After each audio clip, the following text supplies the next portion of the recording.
the entire cup of gummy worms and 1 piece of licorice. Black licorice, because nobody likes black licorice. So I apologize. There is going to be a bit of torture in this, but it's all part of the fun. Yep. All right. And so, obviously, we're going to have 4 cheering sessions going on, okay? So we're going to probably have to right about this row here, this kind of, I don't know, actually we'll go over a little bit more. Probably like right here, this section is going to be cheering for our first contestant, which, by the way, what's your name, bud, and where are you from? Jacob Bishop from George Junior Republic. Jacob Bishop from George Junior Republic. All right, so our first section, let's give it up for Jacob. Pretty decent, pretty decent. Our second contestant. I'm V from George Junior Republic, same chapter as him. All right, our section is going to go from right here to probably right about here, okay? Second section. All right? Let's give it up. Our third section is going to be cheering for... Megan Roth from the Charles G. May. And that's going to be right here to right here, okay? And this kind of section right here will be cheering. Let's give it up. And our last section... Kayla from Randolph. All right, so that's kind of a contradiction in sections, but that's not a big deal. And our last section will be kind of from where I just pointed all the way to the end, all right? And those will be our 4 cheering sections. I want you guys to try to beat each other in how loud you will be for your contestants, okay? And I want you to kind of chant their names. So we're going to go through the names one more time, all right? And then as we start and we get some music going, I want to hear you guys over the music that's playing, all right? So, yet again, our names one more time. Jacob Bishop. V. Repeat it again. V, the letter V. You turn the mic off. V. I'm V. There it is. V. V. Megan Ross. Megan Ross. See, that mic does not work. Kayla. Woo! All right, woo! Okay. All right. I think my mic's dead. On the count of 3. 3!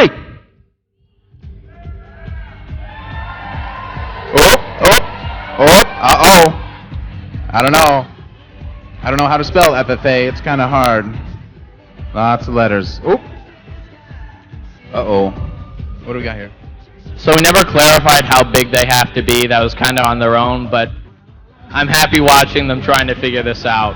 They know they need at least 5, so proud of them on that one. Oh, we got an F. We have an F. Oh. Hey, get the Oreos on the chair. Okay. What else? Oh, we have 2 Fs. Oh, we have an A. Do we have an A? Do we have an A? Oh, we might have an A. That looks like an M. What is that? That's a bunch of Oreos. Oh, all right. First contestant. Woo! Come on, the heart sections. Can you balance an Oreo? Yep. There you go. There you go. There you go. Move it. Move your. Yep. There you go. Up. Up. Got another Oreo for you. Back chair. Bottom chair. Up. Up. Up. Up.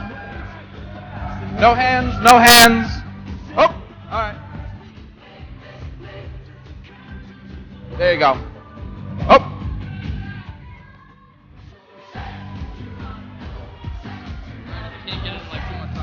All right. Oh, we need an Oreo. One more. Back of the forehead. Back on the forehead. No hands allowed. Oh.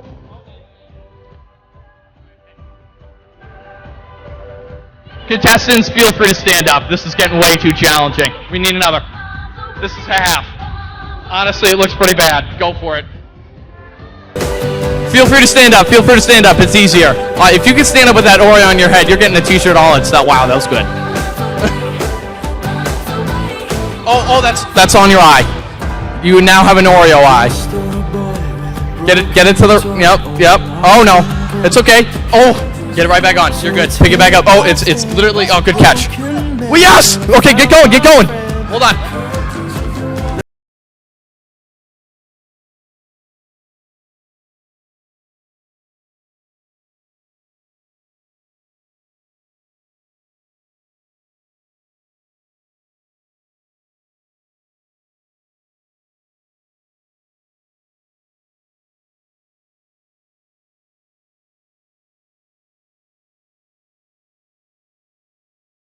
a lot easier. You guys just all got it at once. It's all down to the licorice. Hey, get a licorice. And try not to choke on it. They're really gross, honestly.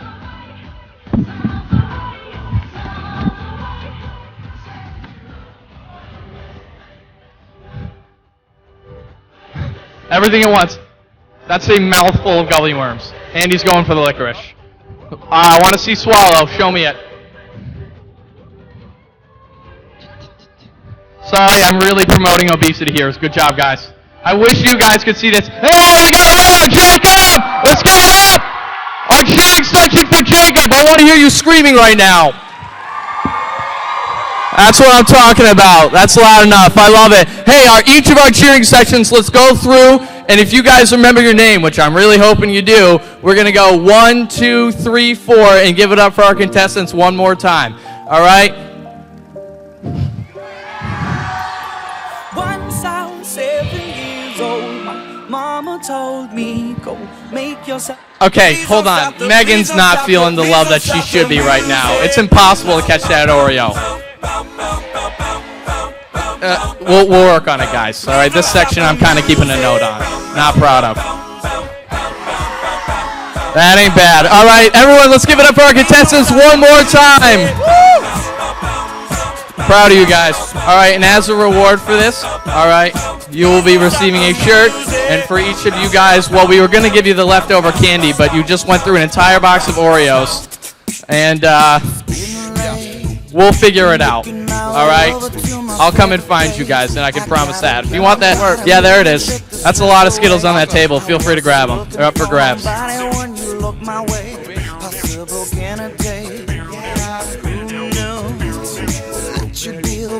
Thank you for your participation, guys. Thank you very much. We'll leave this out.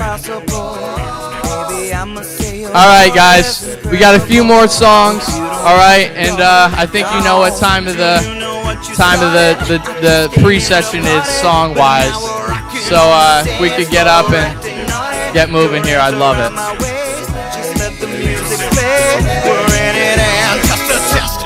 Face to face. I wanna take you away. Let's escape into the music. DJ, let it play. I just can't refuse it. Like the way you do this. Keep on rocking to it. Please don't stop the, please don't stop the, please don't stop the music. I wanna take you away. Let's escape into the music. DJ, let it play. I just can't refuse it. Like the way you do this. Keep on rocking to it. Please don't stop the, please don't stop the music. Baby, are you ready? Cause it's getting close. Don't you feel the passion ready to explode? What goes on between us, no one has to know. This is a private show. Perfect. All right, last one. Hold on. So, there are a few problems. One, we don't have a lot of t-shirts right now, but no worries. The reason we don't is because we have our Days of Service t-shirts that are going to be left over after today. So we'll have bountiful amounts for you guys. No worries. This is just our first session struggle. It usually happens. And for the people up there, I don't know what I'm going to do. I'll try to get you some. Honestly, I'll just have probably like a giant mascot like Mr. Met or something just come up and run through the stands and give you something if I can find one. We'll figure that out. But, all right, keep jamming out, guys. Please don't stop the, please don't stop the, please don't stop the music. The music. Please don't stop the music.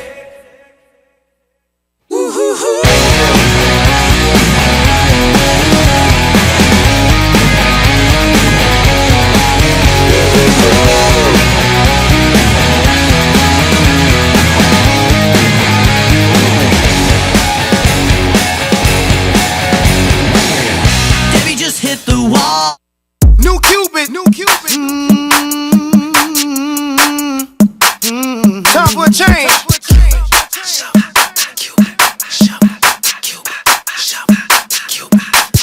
News down, do your dance, we got a brand new dance. Down, do your dance,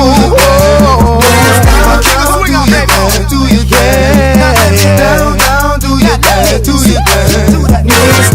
They say I'm a rapper, and I say no. They say what you doing, trying to do somebody cold. I just let the music come from my soul, so all of my people can stay on the floor. They got a brand new dance, you gotta move your muscle. Brand new dance, it's called a Cupid Shuffle. It don't matter if you're young or you're old. Here we go. We gon' show you how it goes. To the right, to the right, to the right, to the right, to the left, to the left, to the left, to the left. Now kick, now kick, now kick, now kick. Now walk it by yourself. Now walk it by yourself. Do your dance, do your dance. Let me see you do the Cupid. Do your dance, do your dance. Do your dance, yeah, yeah. Let me see you do the Cupid. Do the shuffle, baby, yeah. Do your dance, do your dance. To the right, to the right, to the right, to the right, to the left, to the left, to the left, to the left. Now kick, now kick. Now walk it by yourself. Now walk it by yourself. To the right, to the right, to the right, to the right, to the left, to the left, to the left, to the left. Now kick, now kick, now kick, now kick. Now walk it by yourself. Now walk it by yourself. Now you see what I'm talking about. I represent for the dirty South, where we're known for swinging out. King of swing out, baby. I wanna show you what I'm talking about. Down, down, do your dance, do your dance. Down, down, do your dance, do your dance. Let me see you do the Cupid Shuffle, the Cupid Cupid Shuffle, the Cupid Shuffle, the Cupid Cupid Shuffle. Down, down, do your dance, do your dance. From that boy Cupid, yeah. The king of swing out, baby. Yeah, yeah, yeah. Here we go. To the right, the right, the right, the right, the right, the left, the left, the left, the left, the left. Now kick, now kick, now come on, baby, kick. Now walk it by yourself, walk it by yourself. To the right, to the right, to the right, the right, the right, the left, to the left, to the left, the left, the left. Now kick, now kick, now kick, now kick, now walk it by yourself, walk it by yourself and do the Cupid Shuffle. Now let me see you do the Cupid Shuffle. Now let me see you do the. It's your boy Cupid, C-U-P, the I-D. Mr. Fat on the track, got another hit indeed. Down, down, do your dance, do your dance. Come on, down, down, do your dance, do your dance. Let me see you do your dance, do your dance, do your dance. Down, down, do your dance, do your dance. Down, down, do your dance, do your dance. We got a brand new dance. We got a brand new sound. We got a brand new feel. We got a brand new style, yo. Baby, you a song, you make me wanna roll my windows down and cruise.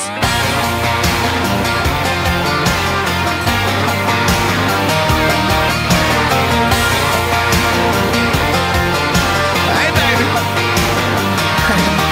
Yeah, when I first saw that bikini top on her, she's popping right out of the South Georgia water. Thought, oh, good Lord, she had them long tan legs, couldn't help myself, so I walked up and said, well, baby, you a song, you make me wanna roll my windows down and cruise down a back road, blowing stop signs through the middle every little farm town with you in this brand new Chevy with a lift kit. Would look a hell of a lot better with you up in it. So baby, you a song, you make me wanna roll my windows down and cruise.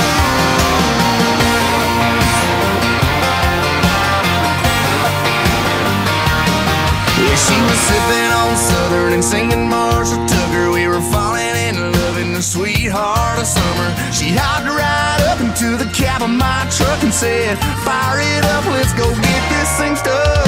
Baby, you a song, you make me wanna roll my windows down and cruise down a back road, blowing stop signs through the middle every little farm town with you in this brand new Chevy with a lift kit. Would look a hell of a lot better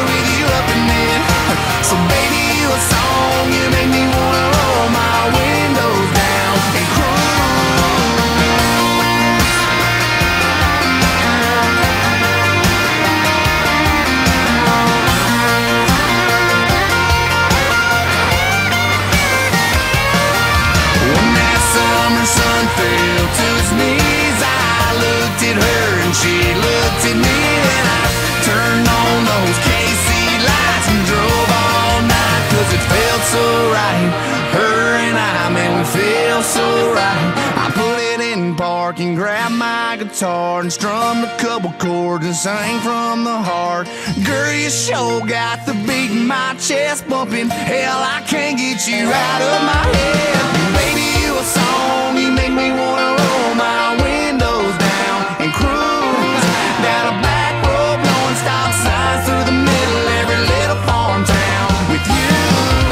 Well, baby, you a song, you make me wanna roll my windows down and cruise down a back road, blowing stop signs through the middle of every little farm town with you. In this brand new Chevy with a lift kit, look a hell of a lot better with you up in it. Come on, baby, you a song, you make me wanna roll my windows down and cruise. Come on, girl, get those windows down and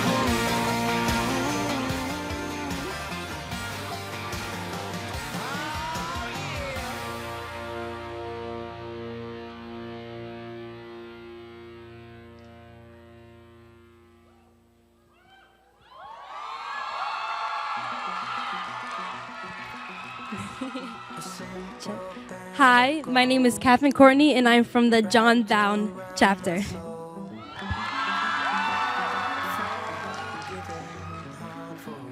Oh, say, can you see by the dawn's early light what so proudly we held at the twilight's last gleaming, whose bright stripes and bright stars through the perilous fight o'er the ramparts we watched were so gallantly streaming,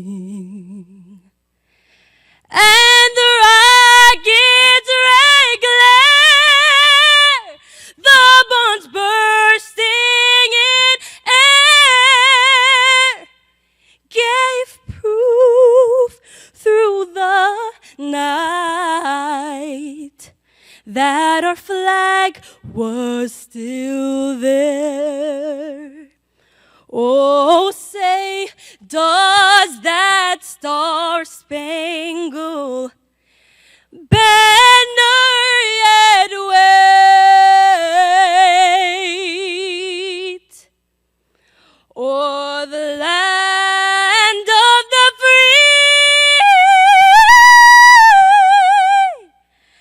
and the home of the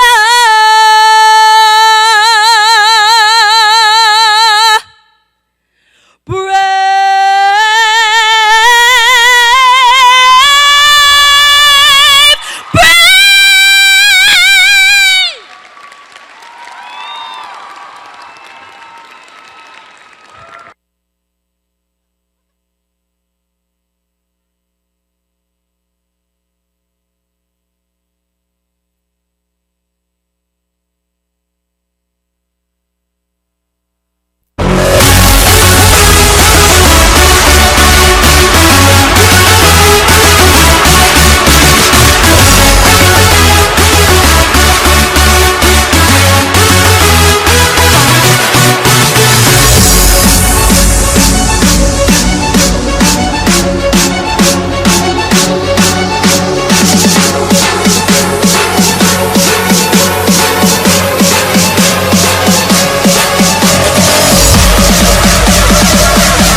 order. We are now holding the first general session of the 91st New York State FFA Convention. Madam Vice President, are all officers at their station? I shall call the roll of officers, determine if they are at their stations, and report back to you, Madam President. The Sentinel. Stationed by the door. Your duties there. Through this door pass many friends of the FFA. It is my duty to see that this door is open to our friends at all times and that they are welcome. I care for the meeting room and paraphernalia. I strive to keep the room comfortable and assist the President in maintaining order. The Reporter. The reporter is stationed by the flag. Why by the flag? As the flag covers the United States of America, so I strive to inform the people in order that every man, woman, and child may know that the FFA is a national organization that reaches from the state of Alaska to Puerto Rico and the state of Maine to Hawaii. The Treasurer. Stationed at the emblem of Washington. Your duties there. I keep a record of all receipts and disbursements, just as Washington kept his farm accounts. I care for the meeting room. I keep a record of all receipts and disbursements, just as Washington kept his farm accounts, carefully and accurately. I encourage thrift among the members and strive to build up our financial standings through savings and investments. George Washington was better able to serve his country because he was financially independent. The Secretary. Stationed by the ear of corn. Your duties there. I keep an accurate record of all meetings and correspond with other secretaries wherever corn is grown and FFA members meet. The Advisor. Here by the owl. Why stationed by the owl? The owl is a time-honored emblem of knowledge and wisdom. Being older than the rest of you, I'm asked to advise you from time to time as the need arises. I hope that my advice will always be based on true knowledge and ripened with wisdom. Madam Vice President, why do you keep a plow at your station? The plow is the symbol of labor and tillage of the soil. Without labor, neither knowledge nor wisdom can accomplish much. My duties require me to assist at all times in directing the works of our organization. I preside over meetings in the absence of our president, whose place is beneath the rising sun. Why is the president so stationed? The rising sun is a token of a new era in agriculture. If we will follow the leadership of our president, we shall be led out of the darkness of selfishness and into the glorious sunlight of brotherhood and cooperation. Madam President, all officers are at their station. Thank you, Madam Vice President. The Secretary will call the roll of members. I am pleased to announce that at this, the first general session of the 91st New York State FFA Convention, we have 1,322 members and guests present, Madam President.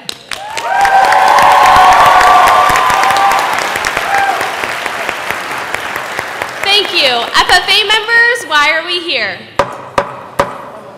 To practice brotherhood, honor agricultural opportunities and responsibilities, and develop those qualities of leadership which an FFA membership possess.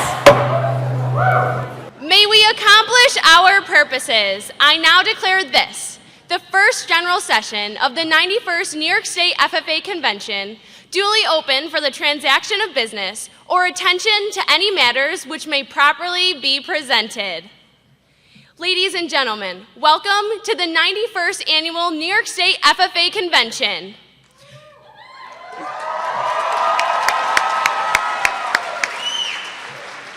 Three days of competition, new adventure, and excitement are underway. New York State FFA has grown to an all-time high of over 4,300 members this year. It's so exciting to be at the On Center for our first time hosting convention in Syracuse. In the next 48 hours, we will discover our state winners, learn from leaders from across the country, and identify our path as an organization. What we do here this week will leave an imprint on this organization, the city, and the state's agricultural industry. So let's take a look at exactly what an imprint is.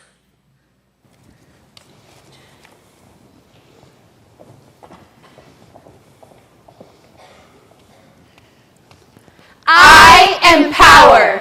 The ideas we create, the sound of a single word spoken, and the combination of an organization built upon the traditions of agriculture.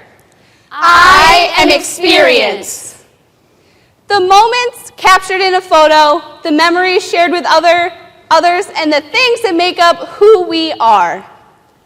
I am perspective. I am the way you see the world around you.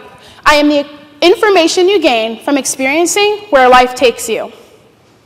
I am passion. The uncontrollable emotion that keeps you going. I am the reason some get up at 4 a.m. to milk cows in the freezing cold and blistering heat. I am the reason that drives your actions. I am presence. The presence we hold in others' lives so strong, it's lasting even after we're gone. I am legacy. Your inheritance, your gift to the world, your act of gratitude that will be remembered by people for years to come. One horse. One horse used to be all it took to harvest crops. One horse used to generate enough horsepower to feed 15 people. But that one horse has evolved into one piece of equipment, which can now feed over 155 people. One voice. One voice kept silent until she was 3.5. One voice characterized as being useless. One organization. One organization founded by 13 farm boys has grown into one of the largest youth organizations in the world. This organization gives every student a home and a place to feel welcome. One technique created by one man started the evolution of agriculture. All it took was one man having one idea and using that one idea to change the world. That one voice used to be known as weird, but has turned into one of the most successful adults with autism. Temple Grandin has used her voice from time to time to change the public perception of the livestock industry. Every day, 629,367 members of the National FFA organization have the opportunity to develop premier leadership, personal growth, and career success. Power is one horse, one voice, one organization. It always starts with one person.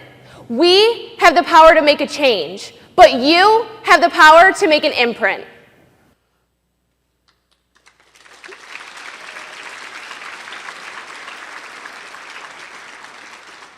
Memories make imprints.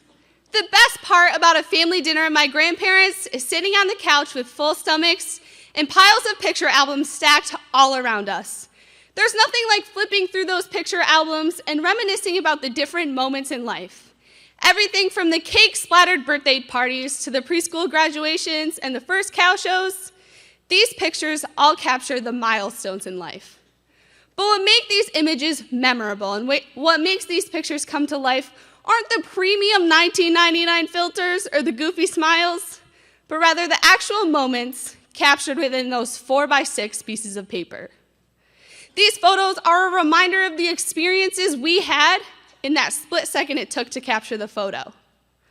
Whether it's listening to my dad's chuckle or listening to all of my grandmother's stories, there's nothing like reminiscing on those images and what makes them so powerful. We all have our own photo moments because we're all different. I bet nobody showed a brown Swiss summer yearling by the name of Jenny at 7 years old at the Washington County Fair, and then went on to win the novice showmanship class. And I bet nobody was pushed to become so strongly involved in FFA by a past state officer than Megan Parkman from the Canton FFA was. And because we have had these experiences, it makes us who we are. If I hadn't shown Jenny, I probably wouldn't have the cows I have today. And if that past state officer had student taught at a different school, Megan probably wouldn't have found the strength to run for state office. Our entire lives are the sum of those picture albums and memories stacked all around us. It's the good, bad, dreary, and spectacular moments that make up who we are and make our imprint.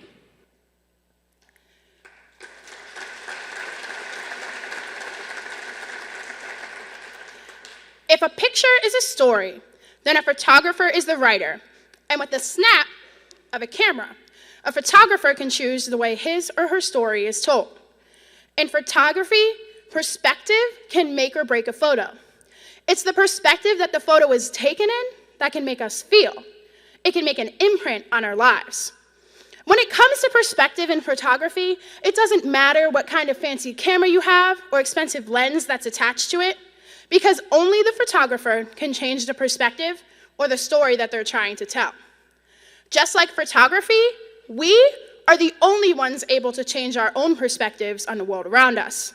There's positives and negatives, but we have to remain open-minded to the constant changes in our lives.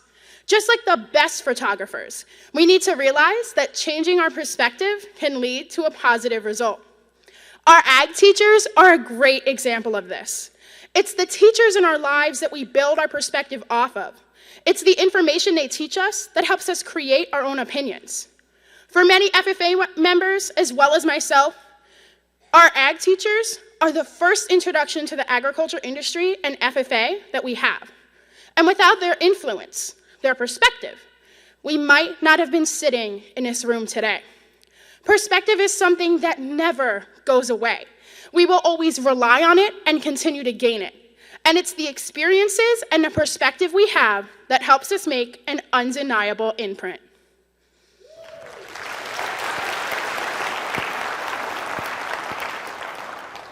It's 4 a.m. and the alarm clock's ringing. It doesn't matter if it's snowing, sleeting, raining, blue skies, or blazing hot. It doesn't matter because there are animals waiting in the barn and crops ready to be tended to in the fields. Matt Curry, Sierra Larrabee, and Camila Du, you know what I'm talking about. Farmers aren't fueled by the monthly check they receive in the mail, or for their countless hours of hard work. They are fueled by their passions. To me, a true example of passion is that of a farmer or rancher. When we have passion, we take drive. We crave to make a change. That is when our passions transform into actions. One of my favorite times of year is when I can smell the sweet aroma of citrus in the ag shop. Anyone whose chapter is a fruit sale knows exactly the smell I'm talking about. Even though I love the sweet scent, what I love more is knowing the interaction and support between our community and our chapter. Our community supports us in fruit sales, chicken barbecues, and ag awareness days. If you think about it, our communities help FFA and ag programs thrive in our schools. This year, 3 new communities have taken the next steps in allowing students the opportunity to show their interest in agriculture.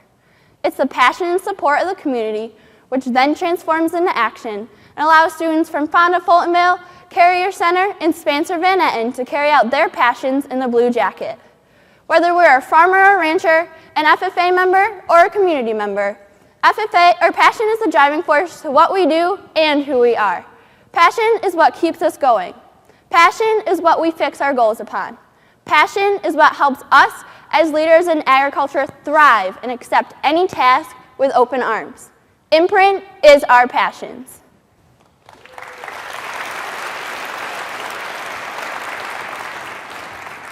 Imprint is an effect made by the people and things that hold a presence in our lives. For years, I was shown this by my older sister, who constantly reminded me of one of her favorite stories called Footprints in the Sand by taping a clipping of the story to the wall in our room. Footprints in the Sand tells a story of a man standing on a beach looking back on his life. As he does, he realizes that during the most difficult points of his life, there is only one set of footprints rather than 2. The man was told that it was during these times that he was carried by his Lord. We are all carried by someone during our most difficult points, someone whose presence has left an imprint on our lives.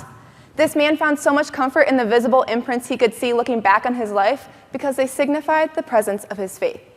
The footprints served as proof of the impact the Lord had made in this man's life, despite doubts he had before. Think about these people we know in our own lives. How often have we felt like we can go to them for help or support? When searching for our own set of footprints, we realize that those people who have carried us, our parents, our siblings, and our advisors, have left the deepest imprints. Whether we find that in the way we act or the things that we say, our choices are direct results of those people who have held a presence in our lives. When we can turn around and be completely present in somebody else's life, we'll have a long-lasting effect, because leadership is about making others better as a result of our presence and making sure that imprint lasts in our absence.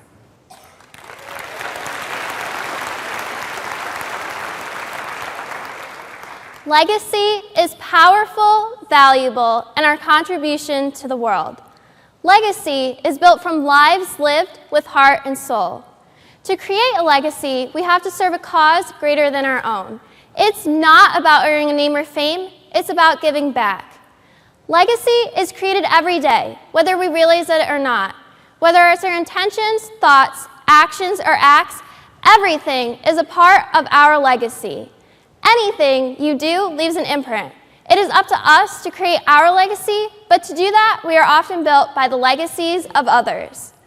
Whenever I see a hummingbird, my mind flashes back to my grandma and all the ways that she's influenced my life. The most vivid moments of my childhood have been jumping in the car and traveling several times a year to Connecticut. There never was a dull moment with my grandma. Whether that was baking her famous friendship bread, singing old nursery hymns, or reading one of the thousands of classical books she owned, whenever I was with my grandma, she always taught me how to be driven, how to hold my head up high when times were tough, and how to live in the moment. Even though my grandma passed away this year, that doesn't mean that she's truly gone. It's the memories and lessons that she's taught me that makes me who I am. It's the guidance and wisdom that she's passed down that's become a part of my foundation. Even though I physically can't see her anymore, it's her legacy that lives on in my heart. Legacy isn't always about things. It's about who you are and how you touch people's lives. It's not what you leave others that matters, it's what you leave in them that makes a difference. All day, every day, create your legacy.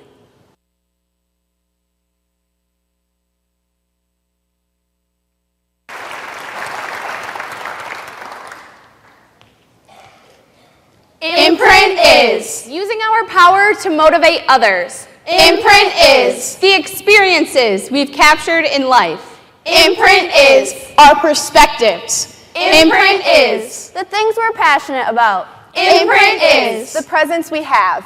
Imprint is our accomplishments becoming legacies. Imprint is New York FFA.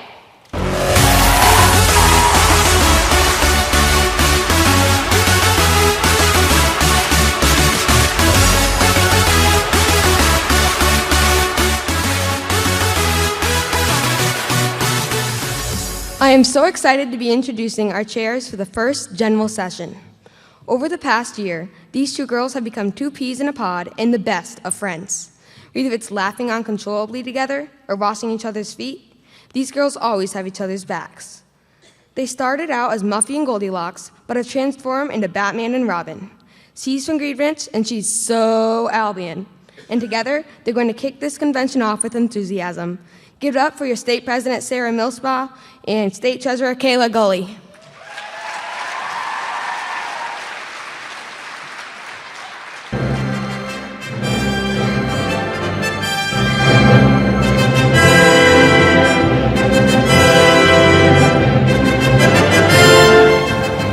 Have no fear, Mission Millspaugh and Agent Agriculture are here. We are so pumped to be here at the 91st New York State FFA Convention. But we almost didn't make it here on time. Yeah, what with that grandma stuck in the inner tube and the cow stuck in the kayak. Don't forget about the frog and the antelope. Yeah, that was a close one. Thank gosh Mission Millspaugh was there to save the day. Why don't you let the audience in on what your superpower is? Okay, so I can move words with my hands.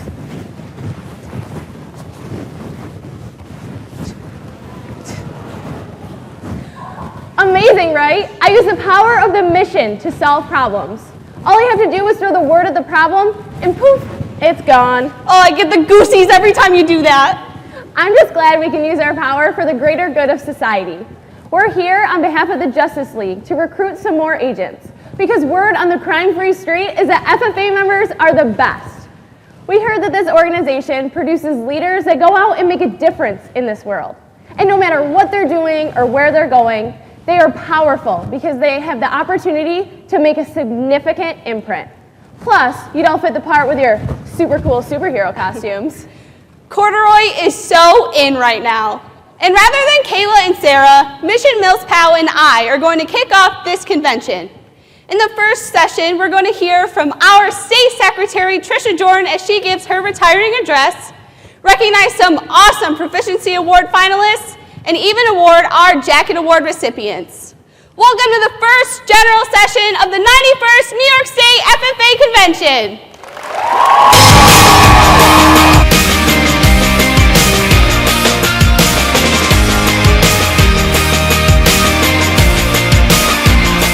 All her life she has seen, oh, the meanest side of me. They took away the prophet's dream for a prophet on the street. Now she's stronger than you know. A heart of steel starts to grow. All his life he's been told. One of the major reasons New York FFA has been able to accomplish everything we have thus far today is because of the support we have received. The power of community support has played a large role in the success of our organization, and we are beyond grateful to have with us today 4 individuals who have always broadcasted their support for New York. With more than 20 years of executive tourism experience, one can honestly say our next speaker knows how to successfully market a tourism destination. In fact, since he joined the Syracuse Convention and Visitors Bureau as president in 2006, tourism numbers continue to climb, a direct result of his direction. Please help me welcome to the stage Mr. David Holder.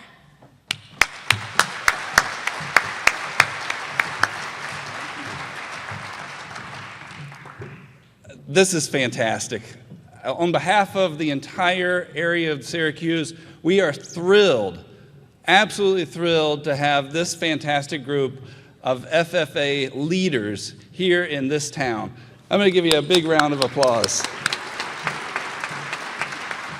In fact, let me step out here. Do a little selfie action here.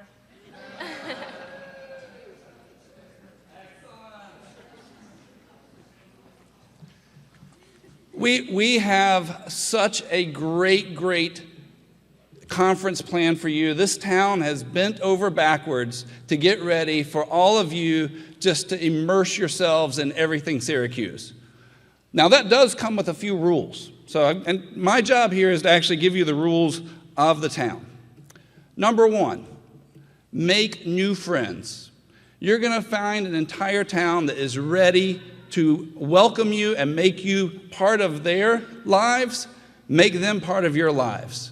Everyone in this room, everyone outside of this room, make them your friends. Number 2, have unbelievable fun.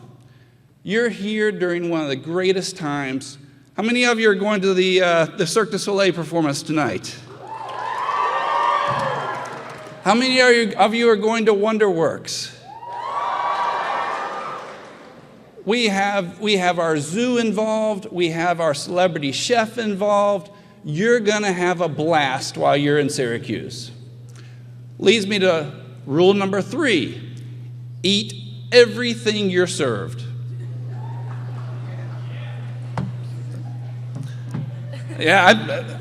We have fantastic food, largely because a lot of it is grown around here. We have fantastic food in Syracuse, and we want you to sample every bit of it. Rule number 4. Go tell all your friends back home what a fantastic time you had in Syracuse. And bigger than that, come back and see us with those friends and family and bring this conference back, because we want to host you every single year possible. Now, I've got some friends in the audience who have worked really hard on this. Where are they? There they are. Greg and Christy, stand up.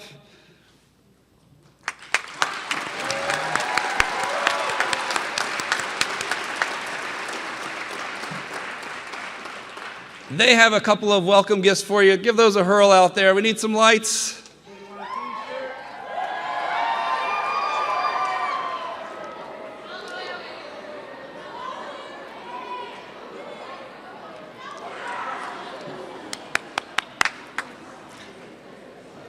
So again, on behalf of Syracuse, welcome to town.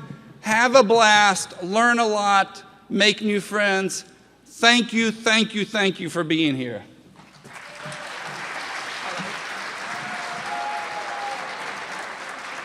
Mr. Holder, we just want to thank you for allowing us into your county. We're going to have a blast these next couple days. So let's give Mr. Holder one last round of applause. Thank you so much.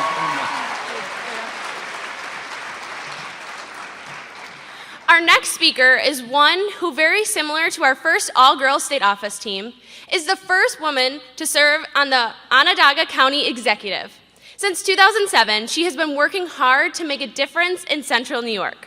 She has implemented the Save the Rain project, which works towards a greener, more sustainable community, and the Say Yes to Education project, which will increase graduation rates and make college a possibility for many more students. We appreciate all of the work she's done in Onondaga County and how graciously she has welcomed our convention here. Please help me welcome the Onondaga County Executive, Joni Mahoney. Good job.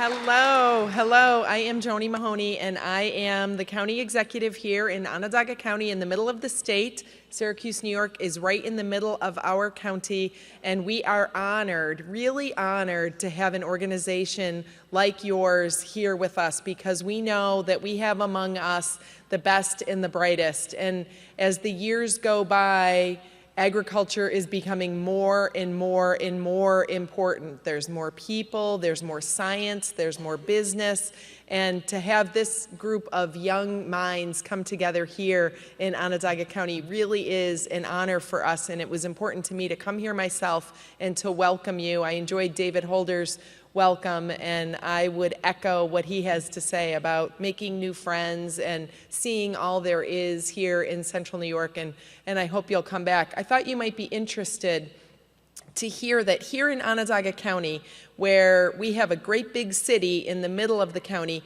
we still have 700 working farms, and we have a $152 million industry with agriculture. It's one of the most important things that we do here in our county.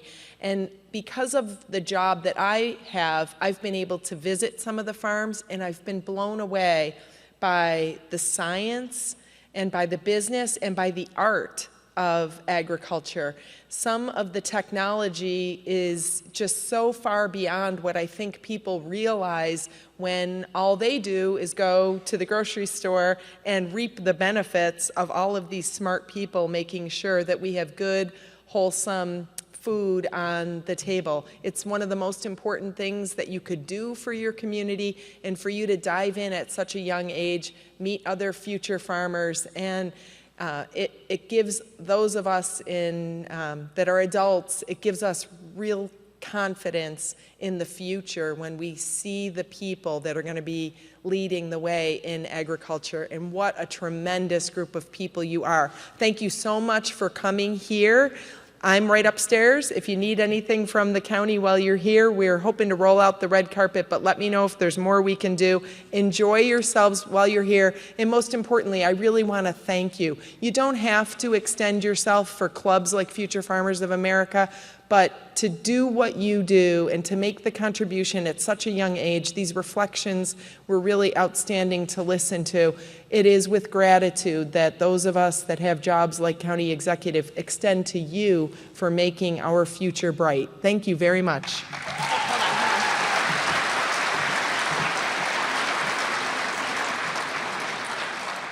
Thank you so much, Mrs. Mahoney, for hosting us in your beautiful county. Let's give Mrs. Mahoney one last round of applause. You're good, thank you.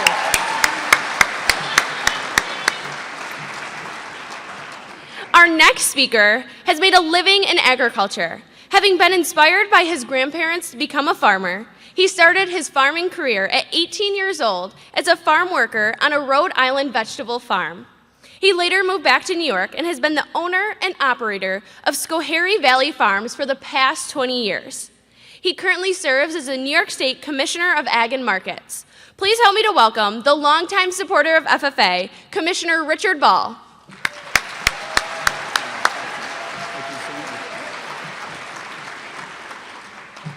I understand there may be a few blue jackets out here from Schoharie County. Can I hear from them? Nice. Thank you. Really great to be here. It's great to be here on behalf of our governor and the nearly 36,000 farms that make up agriculture in New York State. It's an honor to work for you. I really enjoyed your recollections a little bit ago, because my inspiration to be a farmer came at my grandfather's knee in Alcott Center, which is in the corner of Greene in Delaware County. So hold on to that vision that you have.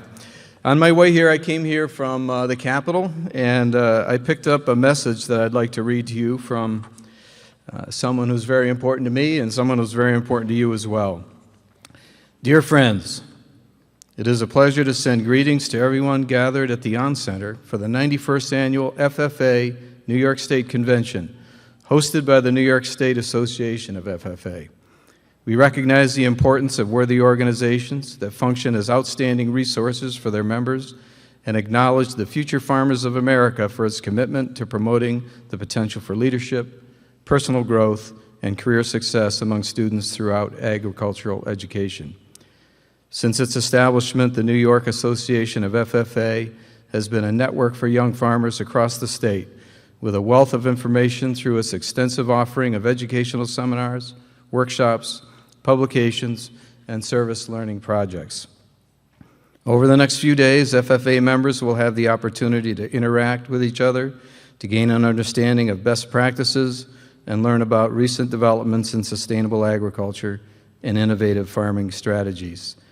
All the participants will get a good sense of the many different choices that lie ahead in an exciting career in farming in the great state of New York. With warmest regards and best wishes for an enjoyable and productive conference, sincerely, Governor Andrew M. Cuomo. That's appropriate.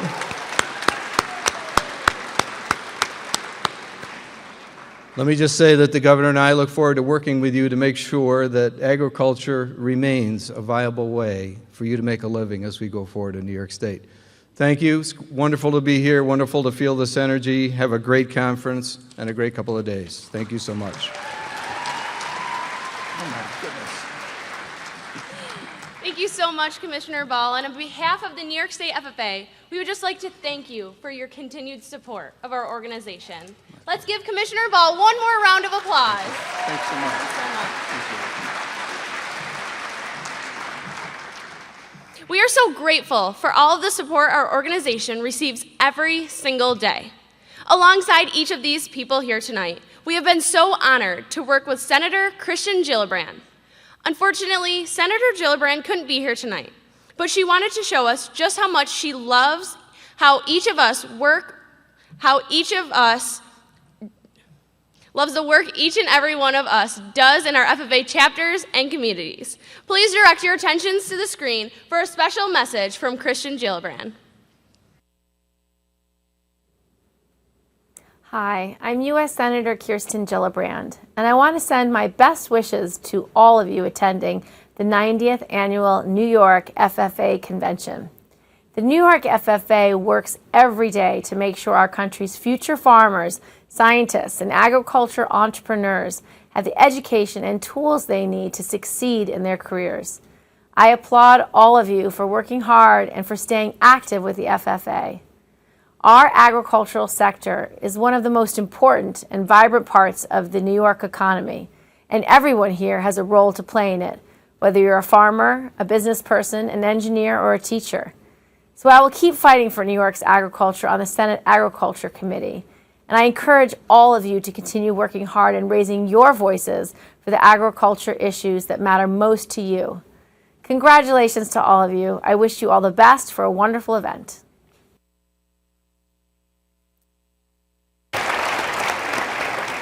Let's give one more round of applause for Senator Gillibrand and all of our continued support.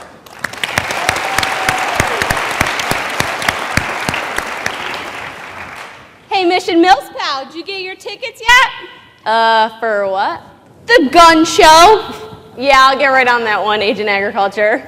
You know, you really need to appreciate my muscles more. They didn't just pop up overnight. Yeah, you must have spent what? Like every night at the gym? It must have taken a lot of drive and commitment to get those muscles. I hate to burst your bubble, Agent Agriculture, but your muscles really aren't that impressive. But you know what is? This year's Proficiency Award winners. I know. It takes over a year of hard work and dedication on a supervised agricultural experience to even apply for a Proficiency Award. In FFA, there are over 40 different areas in which you can build your own project, and tonight we'll see the finalists from agricultural communications through dairy production. Help me welcome our finalists to the stage.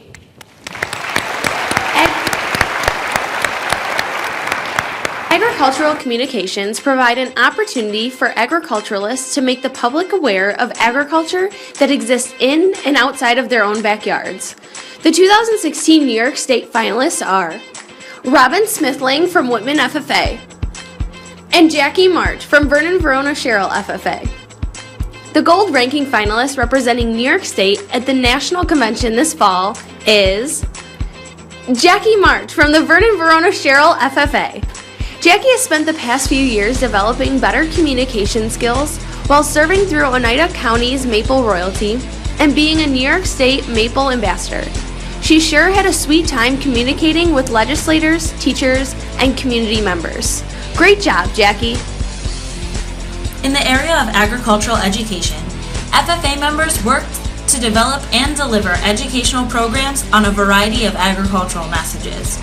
The 2016 New York State Gold-ranked proficiency applicants are Addison Randall, DeRuyter FFA, Samantha Harris, DeRuyter FFA, and Christiane Frank, Vernon Verona Sherrill FFA. Our gold-ranking winner is Addison Randall from the DeRuyter FFA chapter. We can all appreciate ag education as an integral part of the three-circle model, and Addison was able to help spread agricultural knowledge in her SAE. She recently served as the Cortland County Dairy Princess, as well as expressed her enthusiasm when teaching elementary students about tomatoes. Addison sees the value of creating well-rounded individuals with agricultural education. Good luck at Nationals, Addison! For agricultural mechanics, design, and fabrication, students are involved with the designing, planning, and construction of agricultural equipment structures all the way from the plumbing to the air conditioning. There are also the students pioneering the way for new advancements in ag technologies such as robotics and precision agriculture. The gold-ranked winner for 2016 is Keegan Kelly from Whitman FFA. Keegan turned some stones as he worked with the masonry company for his SAE. Keegan spent his time constantly learning through tasks on the job site, was exposed to a variety of masonry tools, and learned business skills within the agricultural mechanics industry. Keegan is doing a great job laying a solid foundation for his career. Good luck at Nationals, Keegan. In agricultural mechanics repair and maintenance, applicants demonstrate their knowledge of various mechanical skills including welding, tractors, and engine restoration. Congratulations to our entrepreneurship gold-ranking finalist, Lucas Tamia of the Whitman FFA. Lucas is John Deere Green. He's been working on constructing tractors for pulling for quite some time and has only seen growth in his interest. What better way to learn than to take it all apart to find out how it works, then put it back together again? His tractor numbers keep increasing, and so does his ambition. So let's wish Lucas good luck as he competes on the national level. For agricultural mechanics, repair and maintenance placement, please help us congratulate Patrick Coombe of the Tri-Valley FFA on attaining the gold ranking. Patrick grew up learning about mechanics through a close mentor relationship with his grandfather on his purebred Angus and hay operation. Come crunch time, Patrick knows the value of proper routine machine maintenance to save time and money. Keep up the good work, Patrick. The next proficiency award area brings us the truest and most delicious pride of New York, from cheese curds to maple syrup.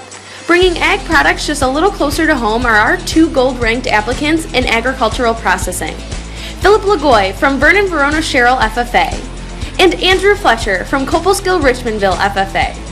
Congratulations to the 2016 Agricultural Processing winner, Andrew Fletcher of the Copelskill Richmondville FFA. Andrew expanded his hobby of maple syrup into production and marketing aspects. He started with only 20 taps and now has over 300 for use on his 2x10 Amish evaporator. Throughout his SAE, Andrew learned the value of safe and healthy food handling practices, as well as ways to market in local festivals and online markets. Sweet success, Andrew.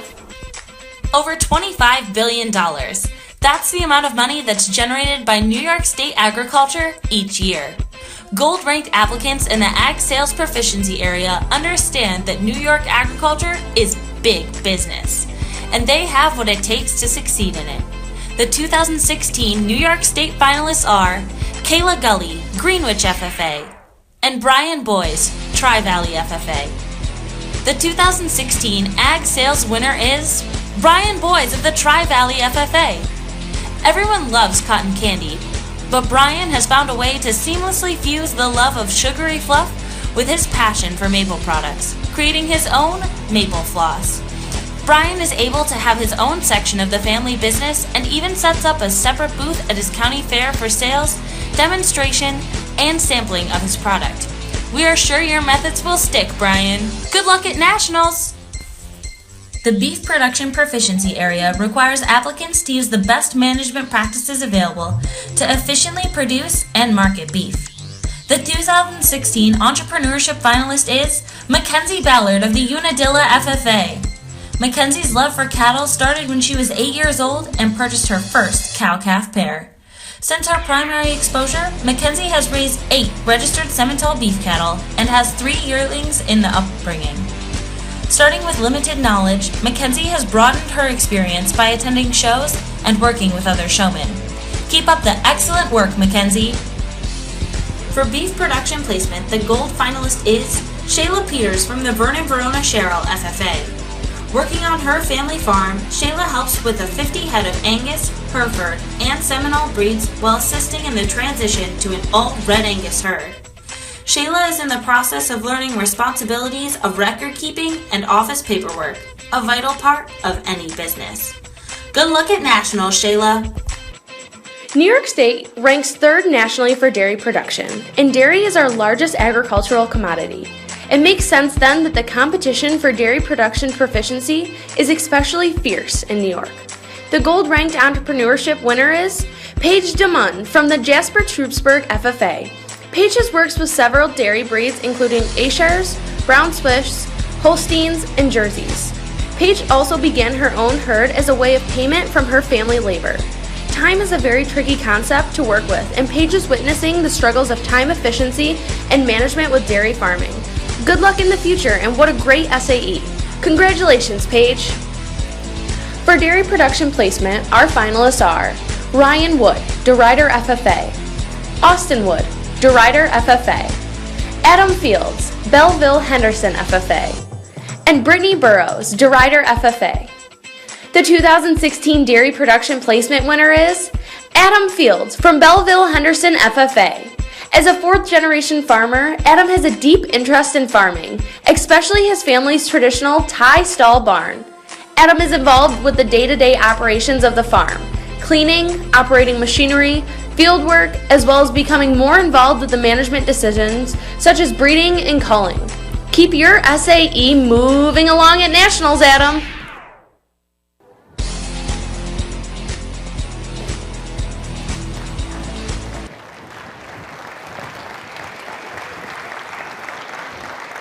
Congratulations to all of this year's proficiency.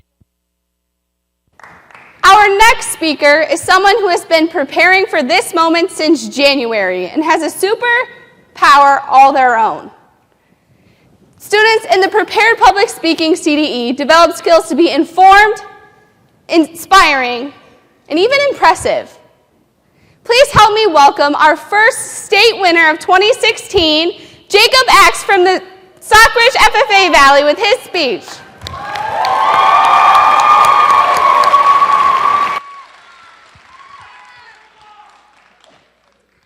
GMOs, cloning of animals, GPS, and precision farming.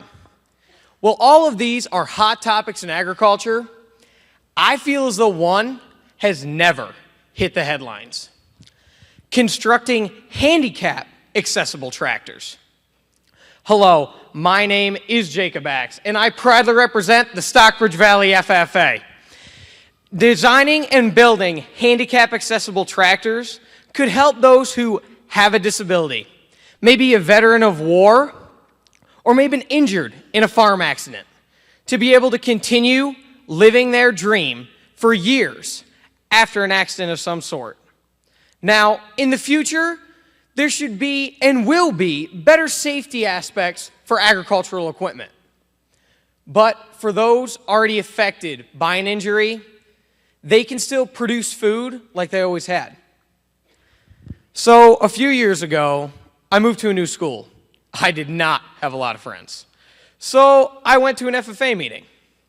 That night, I met a nice gentleman in the hallway. His name was Randy.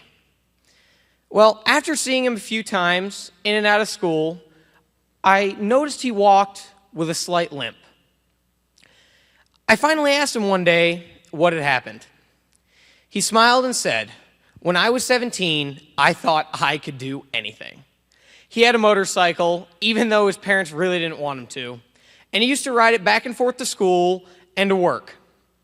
Well, one day, he took a turn for the worse. As he came up over a knoll, a car clipped the side of his motorcycle. When he awoke, he was in the hospital after a subsequent surgery. They had to amputate his leg between the hip and the knee joint.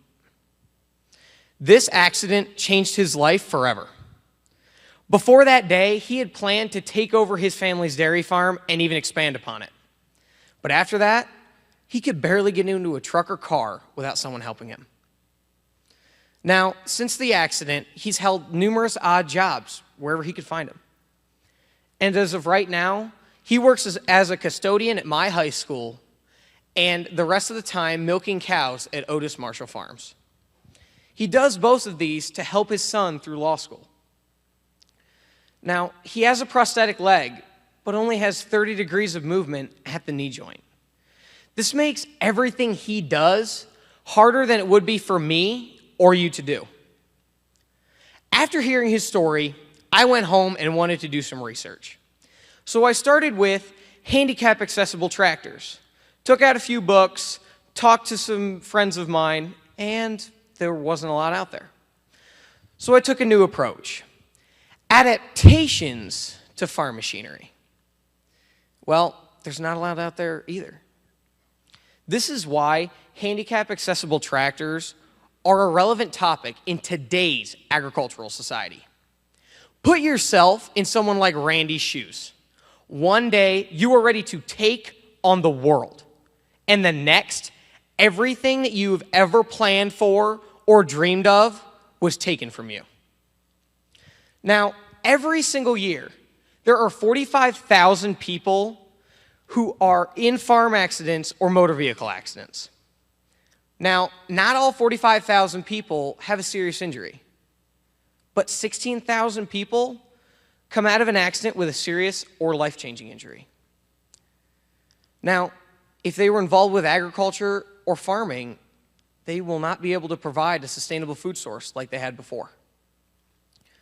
Now, you may be thinking to yourself, how can a few adaptations to some farm equipment really change agriculture as a whole? Well, for many years, there have been small groups of scientists and engineers at colleges and at other universities across the U.S. that have been working on small projects for individuals. One of these colleges is Purdue University in Indiana. They have had their hand in numerous agricultural adaptations. Some include a one-handed shovel, a one-handed grease gun, and even prosthetic tools that can take the place of a hand or an arm to help you remove pieces of equipment and take them apart. Now, these adaptations are very impressive and are relatively inexpensive comparative to welding a lift onto the side of a tractor. But the most impressive adaptation that I've seen is a lift system. But it's not any old lift system. It bolts into the bed of a pickup truck. It can be pre-programmed to work with a remote controller or even an app on your cell phone. It could come up along the side of a truck, have the operator slide from the truck into the seat, and then be lifted into almost any size piece of agricultural equipment. Now, even though these may seem like small changes, they can make a huge difference in someone's life. Now, another organization that has majorly impacted the farming industry in New York is NICAM. NICAM has put together a few programs over the last 10 to 20 years to help farmers become more safe on their farms. Some of the programs include a ROPS, or Roll Over Protective Systems Rebate Program. This is an application that farmers can fill out every single year to help them pay for a rollover protective system to protect themselves or someone else from an accident. Another application that they have made is a PTO, or Power Takeoff Guard program. This program helps farmers to get reduced cost or even free PTO shaft covers. As of 2014, 1,500 farmers were injured in PTO accidents. Now, even though NYCAM only serves 6 states in the northeastern region of the United States, their efforts have saved more than 200 lives in the last decade. Over the past few minutes, you've heard about different innovations and adaptations for agricultural machinery. Most of the organizations I mentioned above pride themselves every year to make the dangerous job of agriculture more safe. But we as agriculturalists should be working toward the creation of more organizations to help those who have been injured, so then they can keep living their dream and they can keep providing food for our growing population. Farmers give to the world every single day. They do not ask to be recognized.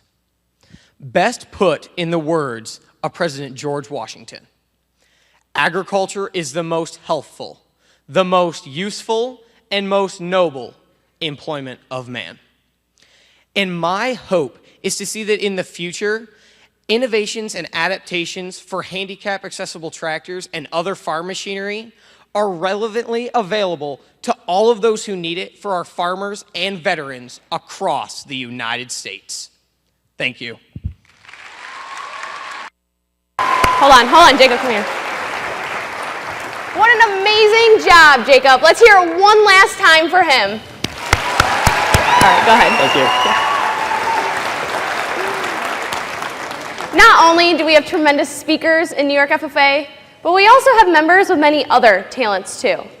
Let's see how the power of hard work and dedication have produced some of the most amazing and talented individuals with our first Talent Active convention.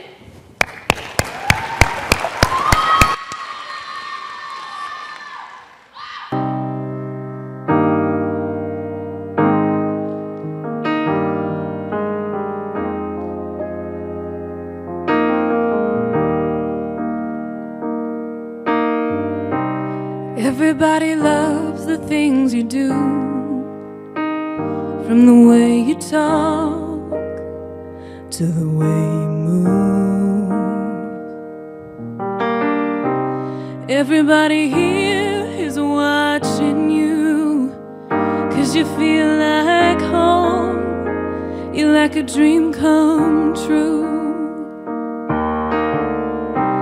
But if by chance you're here alone, can I have a moment before I go?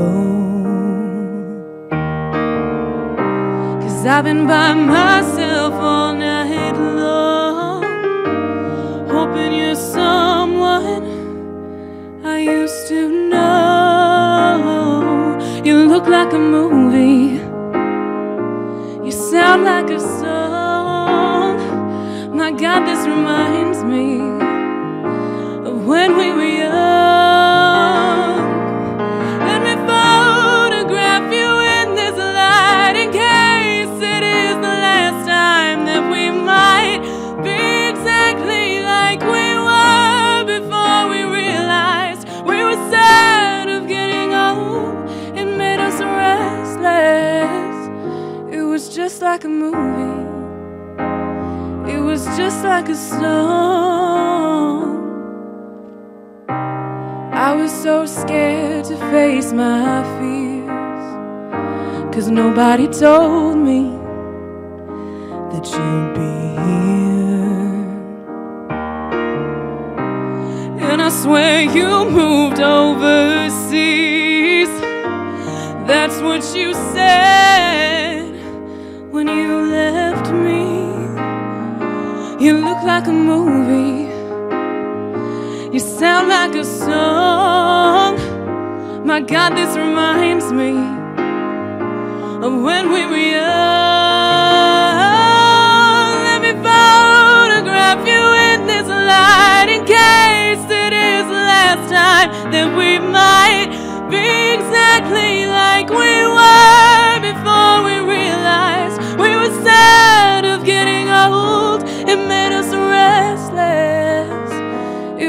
just like a movie.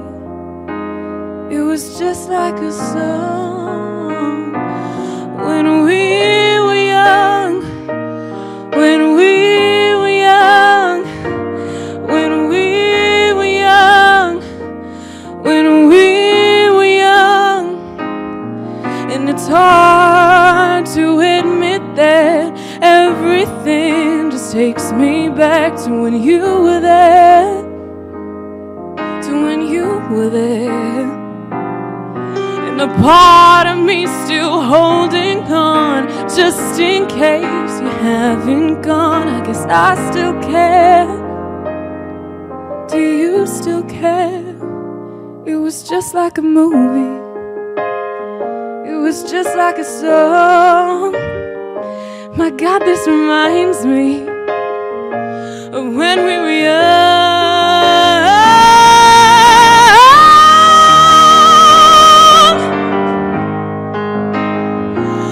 When we were young, when we were young. Let me photograph you in this light in case it is the last time that we might be exactly like we were before we realized we were sad of getting old. It made us restless. Oh, I'm so mad I'm getting old. It makes me reckless. It was just like a movie. It was just like a song when we were young.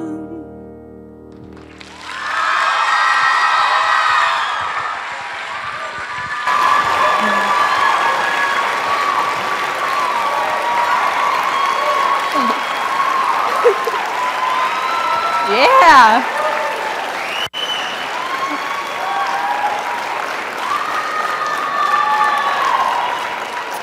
That was amazing. Let's hear it one more time for Susanna Van Gelder from Granville FFA. That was awesome.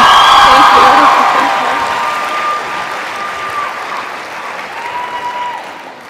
you. Please help me welcome Gabby, Luke, and Eliza Jordan to the stage for a very special introduction.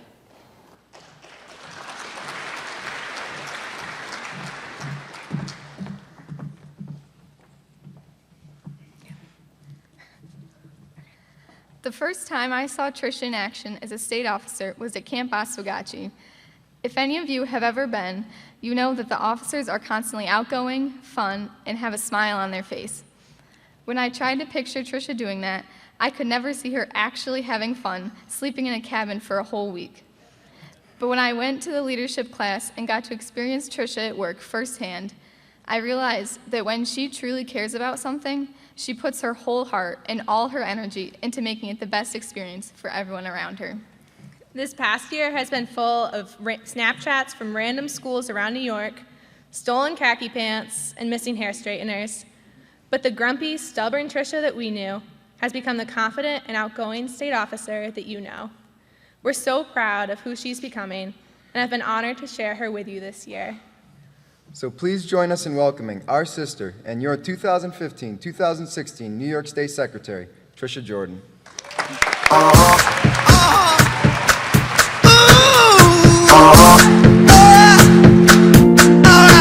Good to be alive right about now. Good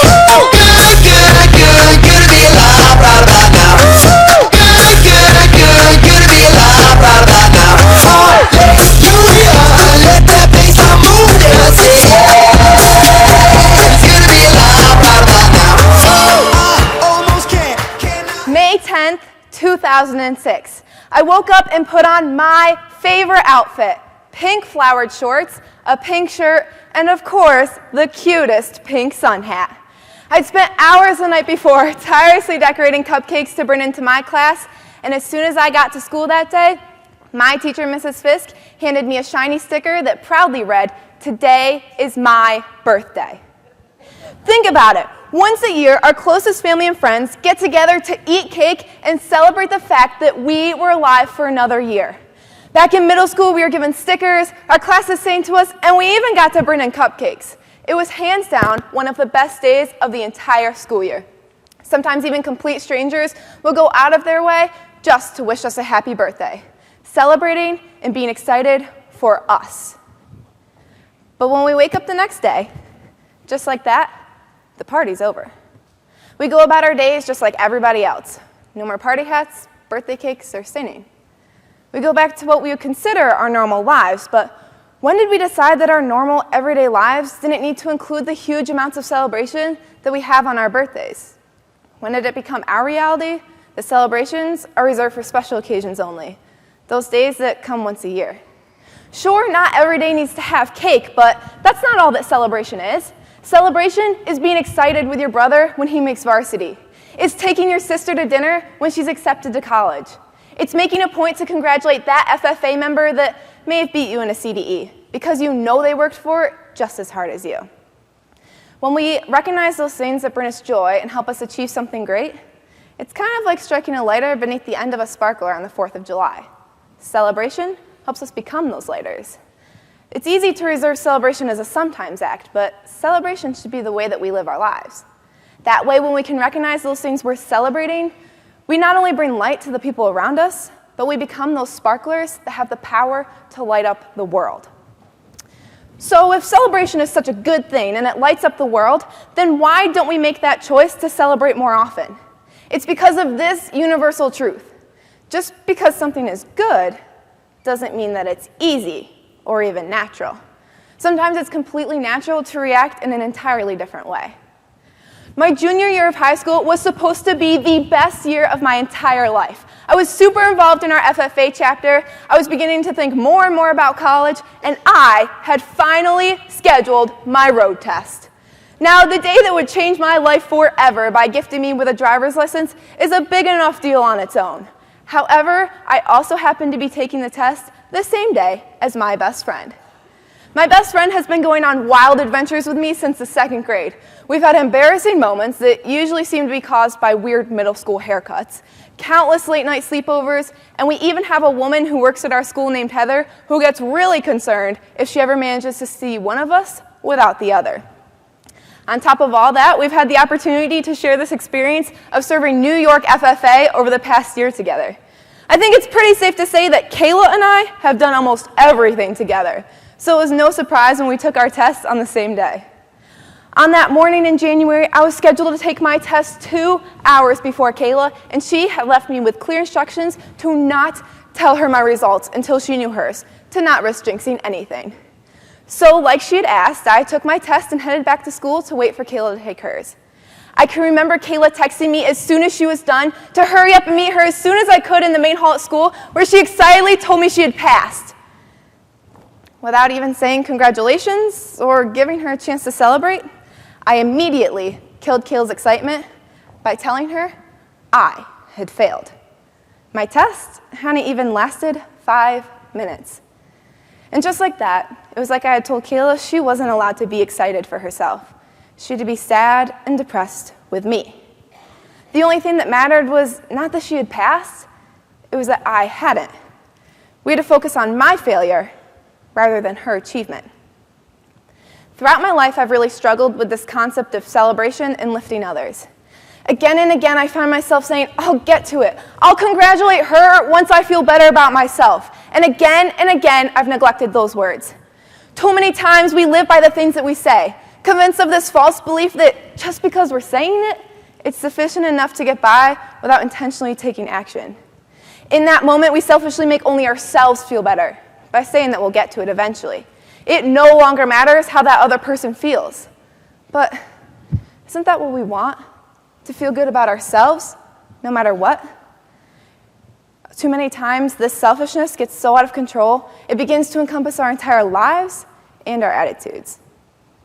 I spent pretty much all of my junior year constantly falling back on that easy and comfortable feeling of being jealous and feeling sorry for myself. Things were not going too well. I took my SAT twice, getting only a 10-point difference between the scores. I had to take my road test 3 times before I passed. Teachers put the same negative comments on my report cards each quarter. I just kept repeating things over and over, trying to improve, but getting the same results every single time. I was so frustrated with myself and with life because nothing was changing. And at that point, I just gave up. because I became convinced that my habits were so ingrained into my being that nothing I did could ever change it. But the thing is, I was so blind to everything that was going on. I knew that these things were happening, but I wasn't doing anything to change the outcome. You see, it's one thing to recognize that we need to fix something that we are doing wrong, but it's a completely separate thing to actually fix that problem. We can acknowledge low grades, negative results, and poor performances all we want, but unless we are intentional about making that change, our habits will continue to run our lives. The same goes for celebration. After failing that road test, I so easily fell back on thinking of myself and how sad and unlucky I was.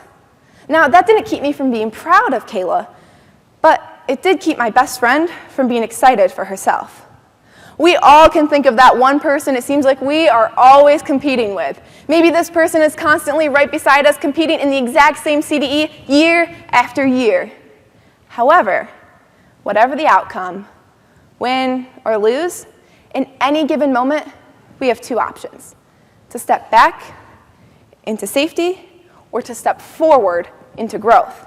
We can either make that choice to say mean and negative things about our opponent simply because we're competing against each other, or we can make that decision to celebrate a fellow FFA member because we know how much work and preparation led up to this contest, and we are proud of this organization and everything that it represents. Back in my junior year, I constantly chose to step back into safety, which ultimately led me to failure. It's when we make that conscious choice to step into growth and celebrate each other that we truly find our success. We grow by making small efforts to make the world around us brighter for others. Like Megan Lamb from Stockbridge Valley FFA. When I met Megan, the very first thing that I noticed is that she always has a smile on her face and is the most authentic person that I know. Megan's genuine personality instantly makes everyone she comes in contact with feel celebrated because she shows compassion, kindness, and support. Megan chooses to celebrate. I've realized that I've let much of my life pass as I missed opportunity after opportunity to make a change in my actions and behavior. So many times we miss these opportunities that are right in front of us to try a new and maybe intimidating CDE this year, to offer help instead of walking by pretending we didn't notice, or to celebrate others' achievements rather than wishing they were our own. We miss these opportunities and choices in life to celebrate others and reach out with them with joy, appreciation, and celebration, instead choosing to speak from places of jealousy and hatred. Something that I didn't realize back in my junior year was that this was not the way that I had to live my life. I saw a video recently in which a giant chalkboard was placed in the center of a city, and people passing by were asked to write their biggest regrets. Throughout the day, person after person stopped to add to the growing collage of regrets. One of the biggest regrets of people in the world today are chances not taken, opportunities missed.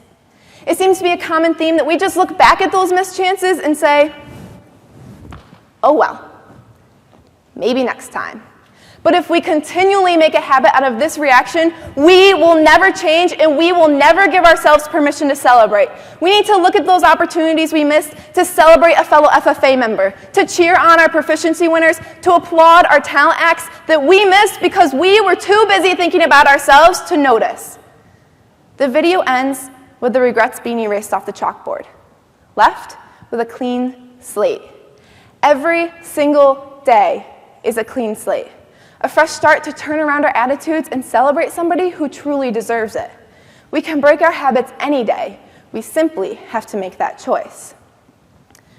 When we get caught up in the complications of being jealous or just feeling negative about life, we are guaranteed to give ourselves the chance to build up regrets and miss those opportunities to celebrate. We can turn around our attitudes and recognize that there is no point in comparing ourselves to other people or being jealous of their success when all it does is bring us down and make us neglect our closest friends. Life is not a competition. Life is about helping others and celebrating them so that we can all reach our potential. When we are intentional about making a point to celebrate others, to celebrate life, we won't be so distracted by comparison when we are captivated with the purpose of celebration. We can break our habits any day. We simply have to make that choice. It's time to focus on what matters. It's time to celebrate. I wanna live like that and give it all I have. So let everything I say and do points to you. If love is who I Trisha, this year you have truly invested yourself in this team as well as its members. Whether it be from asking us how we are, or if we need a glass of water right after bumping our head, you never fail to show us how much you truly care. No matter how things are going, you always take the time to celebrate those around you and make everyone feel appreciated and welcomed. This isn't goodbye forever, it's only goodbye for now. No matter how many miles separate us, we always have these memories to hold on to, wherever we go. Team Spa Day forever, Erin, Emma Rose, Lindsay, Kayla, and Sarah. Ladies and gentlemen, for the last time, your 2015-2016 State Secretary and our best friend, Trisha Jordan.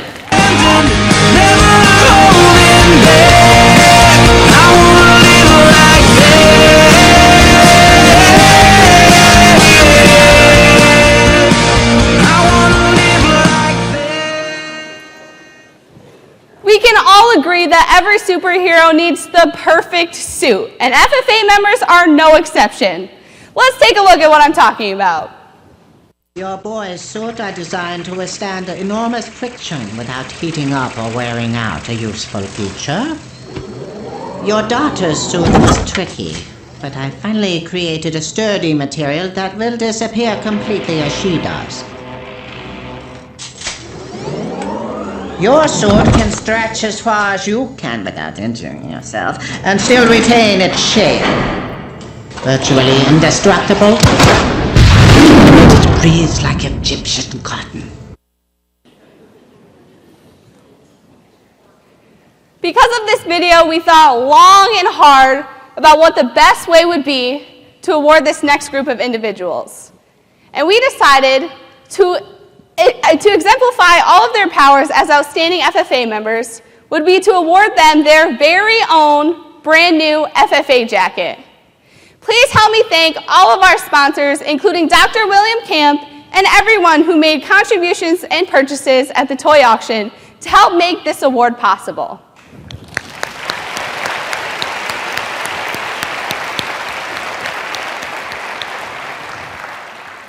Please help me welcome the district presidents to the stage to award this year's Jacket Award recipients.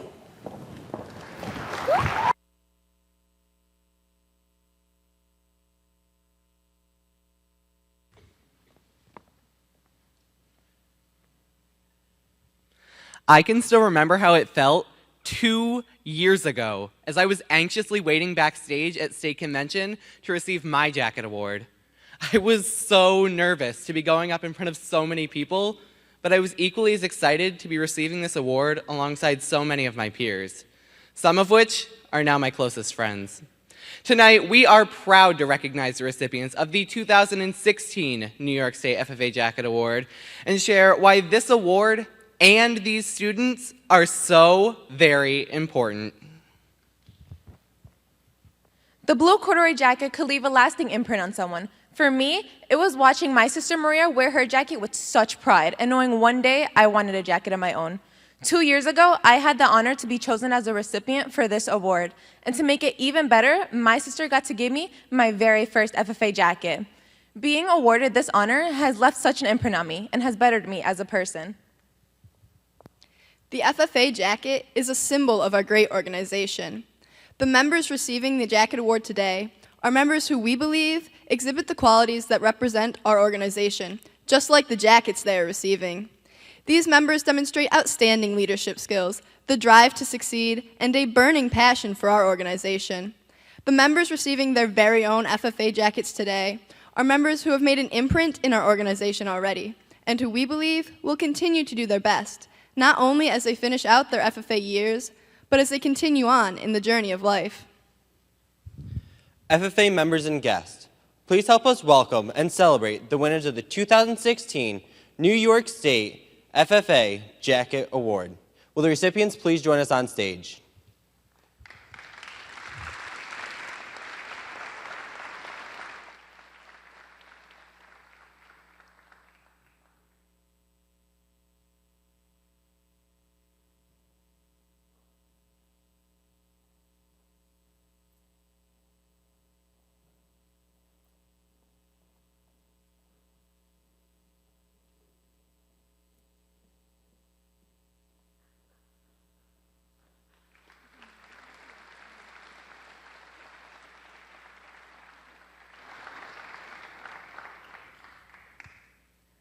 4 years ago, I listened to a retiring address titled Yours for the Taking.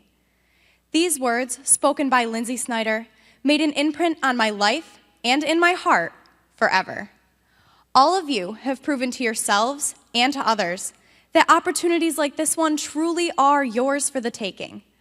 I encourage all of you to embrace and take advantage of every opportunity that comes your way and continue to make memories in and out of the Blue Jacket. This jacket will carry so many memories that will be made in your years as an FFA member. Treasure this jacket just like you will treasure those memories. Today is the start of those memories as you receive and zip up your very own blue corduroy jacket. While this moment and the memories that will be made will leave a lasting imprint on you, don't forget that you all have the ability to leave a lasting imprint on others. When you zip up your jacket, you become part of a bigger picture, one that shows how much you appreciate agriculture and how much you want to be involved.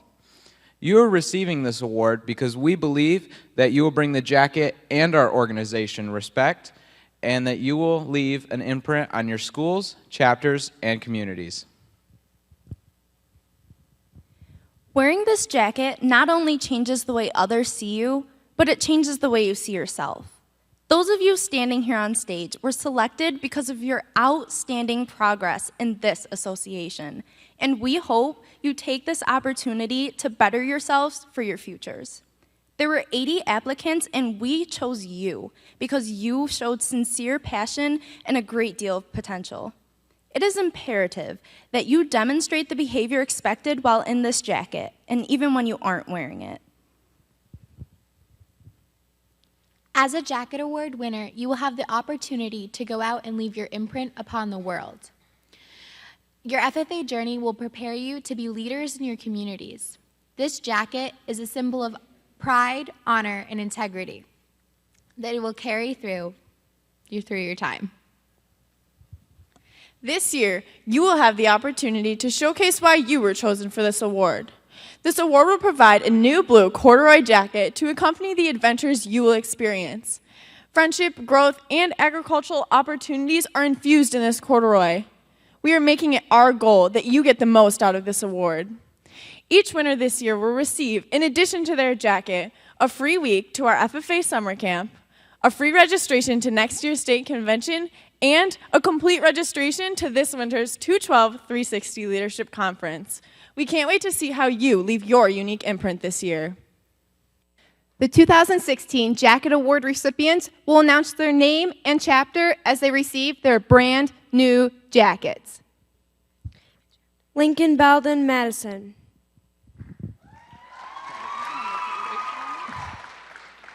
Elizabeth Campo Laubo. Brandon Phelps, Louville. Alyssa Scarlata, Greenville. Kyle Campbell, Granville. Liz Jers, Genesee Valley. Carissa DeMaroni, Cobleskill, Richmondville. Conrad Wojciechowski, Carthage. Danielle Herrick, Pioneer. Morgan Hoffman, Schoharie Valley. Josie Allen, Sherman. Sophia Bird, South Louis. Kelsey LaFave, Southern Cuga. Isabella Smith from Spencer, Venetton. Patrick Krumack from Tri-Valley. Connor Decker from Tri-Valley. Emily Volker, Vernon Brona, Sherrill. Bryn Backus, Walton. Michaela Gully from WTCC. Kaylee Crosburn, Marcus Whitman.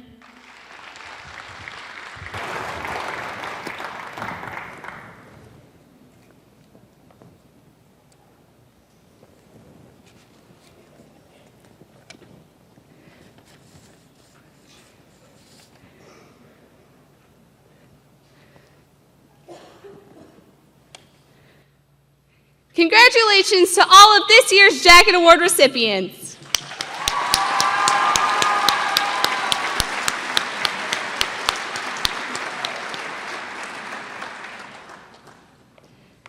FFA member pride is never more exemplified than when the FFA jacket is worn.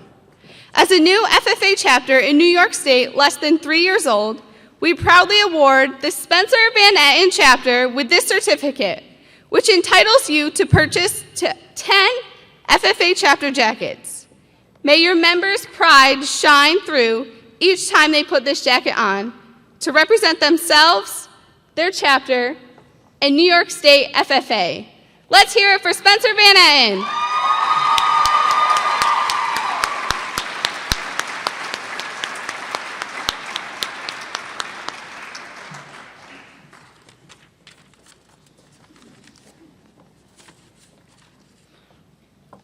Ladies and gentlemen, we are lucky enough to have a national officer here with us at convention, but she isn't just your normal national officer. By day, she goes by Taylor McNeil, but by night, she transforms into Steel McNeil with her guns of steel.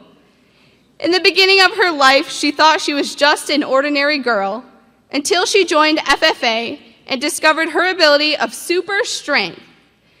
Every time she puts on the blue jacket, her powers are awakened.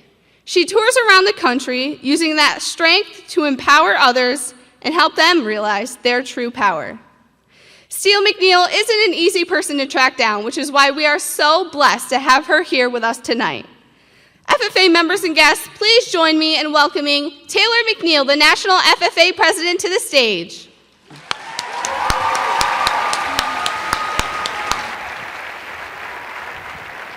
Well, good afternoon, everyone. It's so great to be here in New York. This is probably one of my first times up. This is probably the farthest north I've ever gone in the country, so it's a little colder than back home in Arkansas. But this morning I got to hang out with a lot of you over in the service project, and I know we're working really hard today, so we're going to kind of sit up in our seat and take a deep breath. We're going to shake out that left shoulder and put that hand up. We're going to shake out that right shoulder and put that hand up. Now make your right hand a pointer and put it in the palm of the person next to you. Now on go, grab the person's finger on one side and try not getting caught on the other. Go! Make some noise if you were able to do that. Woo! How many of us weren't able to do that? Oh yeah, a lot more. You know, it's a little hard to do two of those things at one time. On one side, we're trying to grab someone's hand, but at the same time, doing the exact opposite thing of not getting caught on the other side. It's a little crazy to balance these two things. And the more we think about it, life can be a lot like this too. If we're trying to do two crazy things, we just can't do them both very well. We might find ourselves trying to take things to get ahead in life, but on the other side, trying to get out of situations we really don't like. But today, we're going to see how we can take our life from this to this. Well, what is this? This is living palms up. And living palms up is a philosophy from Bob Goff, who wrote Love Does. He says, when we have love in our hearts, we live palms up. Now, we have to live palms up as a choice, and once we choose to live that way, we can then help those people around us. Now, one of my favorite palms up moments was receiving the keys to my first vehicle. Anyone had that feeling before? Yeah, anyone still waiting to receive those keys? Now, you see, I received the keys to my very own truck, who I call Bub. Now, Bub and I have had a pretty good relationship over the past few years, but there's one issue that keeps coming up. And that one issue that always seems to go wrong happened on the day where it seemed that everything was also going wrong. You ever had one of those days? Yeah. So it was a really hot day there in Arkansas. I know it gets super cold in New York, but in Arkansas it gets super hot. It's about 110 degrees. I was going to meet my friends for lunch, so I decided I'd run outside and start my truck. I had my hair all curled, my makeup on, cute little outfit. It was on point. Ran outside, started the truck, jumped out, shut the door. Not one thing happened.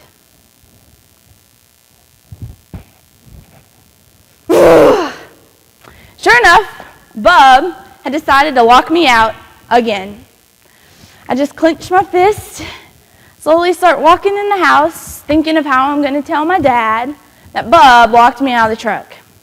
Well, I break the news to my dad, and we head back outside, and we're trying to pry open the door and stick a coat hanger in, the old-fashioned way. And after 45 minutes of trying to get this undone, we finally unlock it. We drop those tools, and my dad and I's arms are just cramping from trying to get into my truck. I just take a look at myself. My hair is completely flat. I have those nice little sweat stains in my makeup. My clothes are drenched. This day just keeps getting real good. So I think, okay, I'm going to run inside, change real quick, fix my hair, text my friends, tell them I'll be late, get in my truck, it'll be smooth sailing. But it was one of those days. So I decided to move my truck just a little closer to our house so I didn't have to walk as far. I get in my truck and I start driving it up to our carport, which has these beautiful white columns. So I'm driving my truck up, and as quickly as I can get it in there, I start hearing this noise. But I'm just driving in, not really thinking where that noise is coming from. Looking around, and I see it. My side view mirror, Bub, has now decided to run into the column on this carport. I just clench that steering wheel, put it in park, and get out and assess the damage. Look at my truck. Now, the red paint of my truck wasn't on this white column, but I now had white paint from this column 2 feet down the side of my truck. And as I just sat there looking at it, I started clenching my fist, gritting my teeth, knowing I would have to go tell my dad that I messed up again. And just as I turned around to do that, I realized that I don't have to tell him, because he saw the whole thing happen. And as I turn and freeze seeing my dad, I realized that there's a lot of things he probably wanted to say to me in that moment, and who could blame him? But of all of the things he could have said, he said this: "Taylor, just take a deep breath. It's not really that big of a deal. You need to get a spare key. Paint will come out, but just calm down." And the more he kept telling me to calm down, I started realizing, I started opening my hands up, unclenching my teeth, actually being able to breathe. He said, "Taylor, your day's going to get a whole lot better if you just take a breath."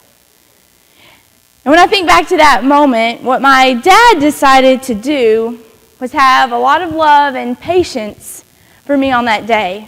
But because he chose to do that, he also allowed me to relax, unclench those fists, and be palms up as well. Saying, this day is not how I envisioned it, but it's going to be okay. And when we think about what palms up means, that's what it means, is having patience and love in your heart, accepting whatever the day throws at you, and making the most of it. Now, there's people in our life who choose to live palms up. It could be our parents, our advisors who brought us here today, a good friend at school. When I think about that person in my life who chooses to live palms up, I think of my good friend Jake back in Arkansas. You see, Jake and I have known each other for a few years, and he is so involved in FFA, but he also has cerebral palsy. But that doesn't stop him. You see, Jake shows lambs at his county fair. He won a belt buckle for selling the most flowers in their school plant sale. He goes to national and state FFA conventions. FFA Camp, he also competes in the secretary's part in the opening and closing ceremonies contest in the way that he can. And a few weeks ago, Jake went to prom with a beautiful girl.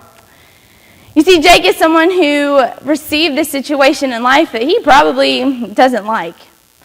But that doesn't stop him from going out and living life to the fullest and living palms up, regardless of his situation. Now, once we choose to live palms up, you might say, okay, I get on board with this. We have to serve those people around us once we start living palms up. Now you might be thinking, okay, Taylor, how can I start serving these people around me? Like, my life is in crazy train mode right now. I don't know what's going on. How am I supposed to help other people if I can't even get my own life in order? But you see, when we start living palms up, we allow ourselves to help other people who in turn help us. A few summers ago, I moved to Washington, D.C., just a little south of here, for a summer internship. One day I was coming out of the grocery store, groceries in tote. There's a man sitting on the corner. Just as I come out, he looks up and says, "Miss, do you have any food you could spare?" Now let's pause this and go back a few months to when I first moved to this city. Now if you've ever been to a big city, or even Washington, D.C., you've probably experienced this. But coming from small town Arkansas, I had never seen homelessness before. And living in this city, it was everywhere. Every time I left my house, going to work, just going to the grocery store, there was someone who was always asking for money or for food. I knew that I should help these people, but after a while, it kind of starts wearing on you when everywhere you go, someone is always asking you for something. And so I started telling people no, and because I knew I just couldn't help all of them. And this became hard and started wearing on me, so every time I left the house, I'd pop in the headphones, make sure I was scrolling through Facebook or Instagram. That way, if someone asked me, I could just block it out. Well, this started wearing on me as well. So one day I just broke down and I called my mom and dad and I said, "Mom and Dad, I have no idea what to do. You see, I'm living in this environment I've never been in before. Everywhere I go, someone is always asking me for money or for food, and I want to help them, but there is no way that I can help them all." And after listening to me complain for a little bit, my parents said, "Okay, Taylor, instead of saying what you can't do, here's something that you can do. Why don't you ask for guidance and for clarity? If you start asking for guidance and clarity, then when that one person comes along who truly needs your help, you'll know. You'll know that's the one that you're supposed to help." So I agreed to this because nothing else was working. So for the next few weeks, everywhere I went, for the next few weeks, I kept asking for that guidance and that clarity. Let's go back to that day at the grocery store. I was coming out of the grocery store, and the first thing that caught me off guard was all the times that I walked by this corner, I had never seen a homeless person here. Well, I came outside, and as he asked me for some food, I said no, and I kept walking. And just as I did, I stopped. I thought, "Okay, Taylor, why are you stopping? You know, home is that way."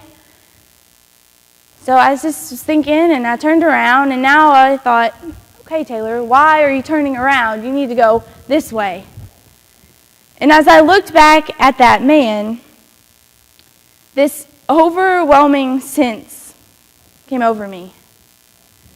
And the longer I looked at him, the more I felt that he was that one that I was supposed to help. And as I realized this, a little tear started forming in my eye. And I started digging around in my bag, and I found some bananas. And I started going to give them to him. But I stopped because I wasn't sure they wanted bananas from a girl who was crying. Might be a little weird. But I went for it.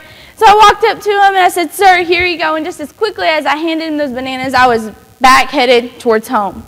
And just as I did, he said this: "God bless you." And instead of a little tear in my eye, I was now crying and sobbing, and I was digging in my bag, and I found my phone, and I'm shaking. I'm calling home, and I said, "Mom, you will never believe what happened today. But I found that person I was supposed to help." She said, "Okay, go find the next one." And just like that, she set me off on that trail to find the next one and the next one and the next one. And we make that choice to live palms up, we find ourselves ready to help those people around us because they ultimately help us. Now, those people who we look for in our life and want to help could be anyone. They could be somebody that we'll see and never see again, or they could be someone that we see every day in class or at home or in our community. Now, what we have to give them could be something simple like some bananas, or it could be a whole lot deeper. It could be our time. It could be just our friendship, just being there for them in their time of need. But when we find those people and we find what we have to give them, that's how we know that we're living palms up. Now I ask that if we're ready to live that way, let's turn our hands palms up in our lap right now. Just lay them in your lap. And as we sit here with our palms physically facing upwards, we think back to earlier as we were playing this little game. Sure, some of us might have been pretty successful, but I'm sure the longer we would have done it, the harder it would have become. Because we're trying to do two things that are the exact opposite. We're trying to take things for our personal gain while getting out of situations we really don't like. But as we transform this into this, we find ourselves living palms up. It's a choice, and we choose to serve those people around us. Now, as we sit here with our hands palms up, we probably realize that this is a little awkward, for being honest. Our hands don't naturally go down, palms up. Some of us might have already given up and turned them over. It's a little uncomfortable when we first start living life this way. But the longer that we say we're going to lift palms up and we commit to it, it becomes a little easier for us. And once we make that choice, we then start looking for those people in our community and in our life that we can help. Think about that choice that you can make to lift palms up and those people who you can ultimately serve. And as you go throughout the next chapter in your life, whether that's next school year or after graduation, make that choice and find those people so you can live palms up. Thank you.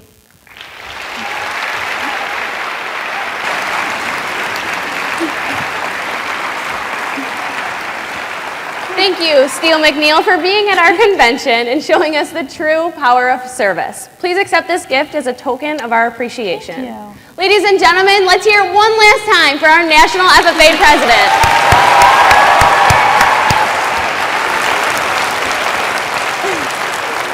Is that the emblem I see? This must be our top secret mission at convention to recognize some outstanding FFA members. Some of today's results just flew in. A team of incredible convention interns handed me the results from the following contests. In Ag Issues, third place team results are Stockbridge Valley,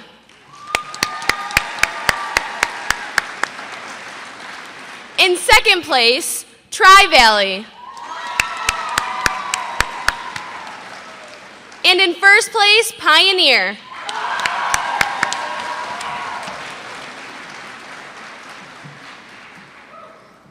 In Ag Communications, in sixth place, we have Patrick Cheney from Pioneer.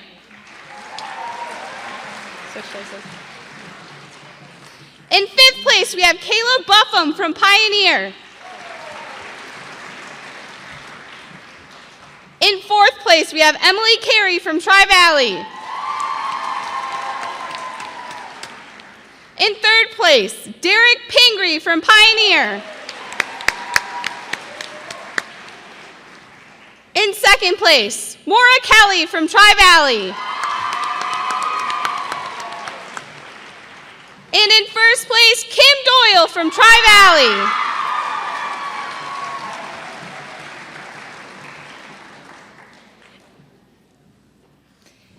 For the team results, in second place, we have Pioneer. And in first place, Tri-Valley. In farm business management, the top 10 individuals are, in 10th place, Camara Fisher from Pioneer. 9th place, Dustin Hammond from Cazenovia. 8th place, Marilyn Hanley from Schoharie. In 7th place, we have Noah Nash from Cazenovia. In 6th place, we have Morgan Hoffman from Schoharie. In 5th place, we have Russ Elford from Granville. In 4th place, we have Ava Gurney from Cazenovia. In 3rd place, we have Megan Coldwell from Greenwich. In 2nd place, we have Jacob Leva from Pioneer. And in 1st place, we have Brooke Stanley from Granville. And the team results are, in 3rd place, Cazenovia. In 2nd place, Greenwich. And in 1st place, Granville. In the marketing plan CDE, for the team results, in 3rd place, we have Springville. 2nd place is Pioneer. And 1st place is John Bound.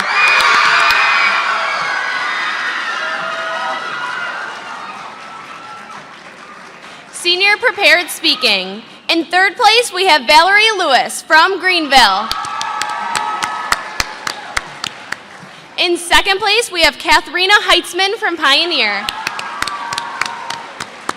And in 1st place, we have Jacob Axe from Stockbridge Valley. In junior extemporaneous speaking, in 3rd place, we have Natalie Bowers from Oxford. In 2nd place, we have Eli Hunt from Cazenovia. And in 1st place, we have Daniel Herrick from Pioneer. In senior extemporaneous speaking, in 3rd place, we have Albert Bensick from Clymer. In 2nd place, we have Anna Bika from South Jeff. And in 1st place, we have Jack Ballard from Hamilton.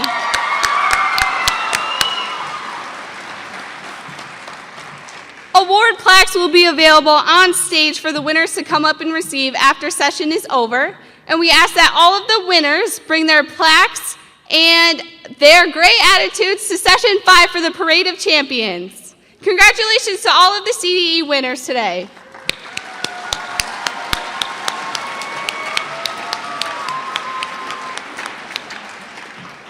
Today, members across Syracuse were participating in the first ever day of service.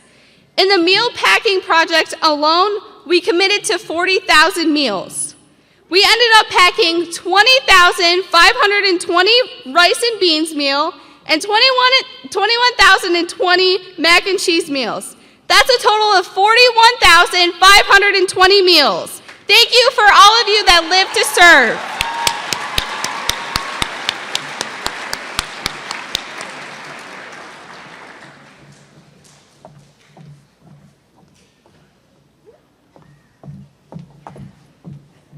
While tonight's session is coming to a close, there is much more convention still to come. For anyone who has received proficiency awards, your check is on the inside of your award. We will all be heading to the On Center for dinner, and immediately following, anyone who has Cirque du Soleil tickets will be heading to the War Memorial to wait for the show to start. When we return to our hotel rooms, please keep in mind that our actions, words, and attitudes reflect upon our chapters as well as this organization.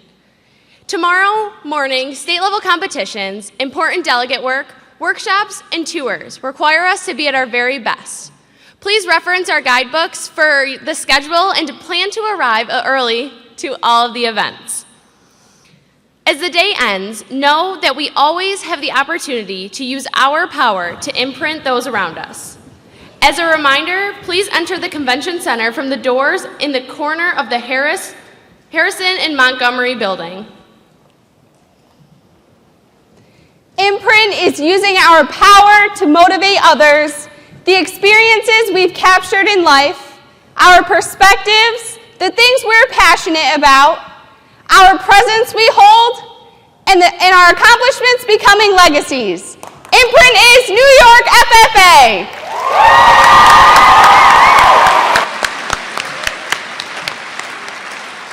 Madam Secretary, do you have a record of any further results, any further business which should be transacted? I have none, Madam President. Does any member know of any new or unfinished business which should come before this meeting? We are about to adjourn the first general session of the 91st New York State FFA Convention. As we mingle with others, let us be diligent in labor, just in our dealings, courteous to everyone, and above all, honest and fair in the game of life. FFA members and guests, please join me in a salute to our flag. I pledge allegiance to the flag of the United States of America and to the republic for which it stands, one nation under God, indivisible, with liberty and justice for all. I now declare this session adjourned.